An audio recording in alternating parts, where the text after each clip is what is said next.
Presented by DJ WCR.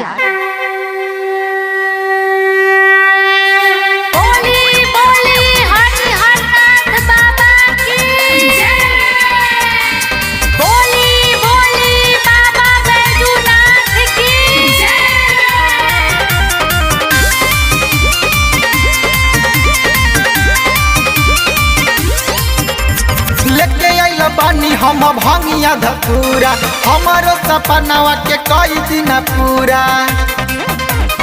ए बाबा सुनी लेके आइल बानी हम भंगिया धतूरा हमारो सपनावा के कई दिन पूरा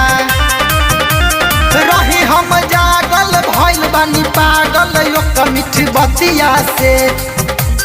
रही हम जागल भइल बानी पागल यो मीठी बतिया से ए बाबा प्यार भइल बावे छोटिया से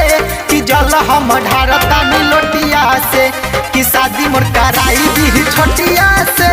एही से जल ढारता नी लोटिया से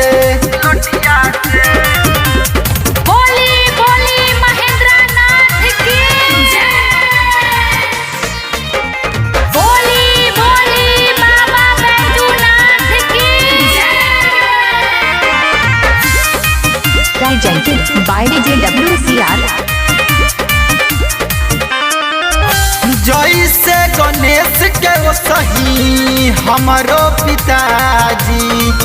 कर चमत्कार जैसे हो जाए सब राजी जैसे गणेश के वो सही हमारो पिताजी कर चमत्कार जैसे हो जाए सब राजी याद रहुआ करी बैडूगल तोरी मारी के अपन लठिया से हे बाबा प्यारे भइल बावे छोटिया से कि जल हम ढारता नी लोटिया से कि शादी मोर कराई दी छोटिया से यही से जल ढारता नी लोटिया से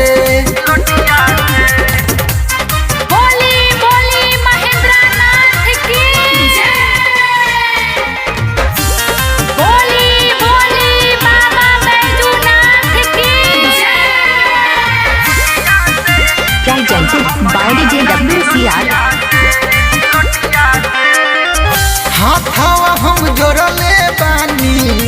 बुझी लाचारी देहि आशीर्वाद हमके हे त्रिपुरारी हाथवा हम जोड़ले बानी बुझी लाचारी देहि आशीर्वाद हमके हे त्रिपुरारी कहेल छोटू पंकज सोनू से साटी के राख हम छतिया से हे बाबा प्यार भइल बावे छोटिया से कि जल हम ढारता नी लोटिया से कि शादी मोर कराई दी छोटिया से एही से जल ढारता नी लोटिया। Presented by DJ WCR.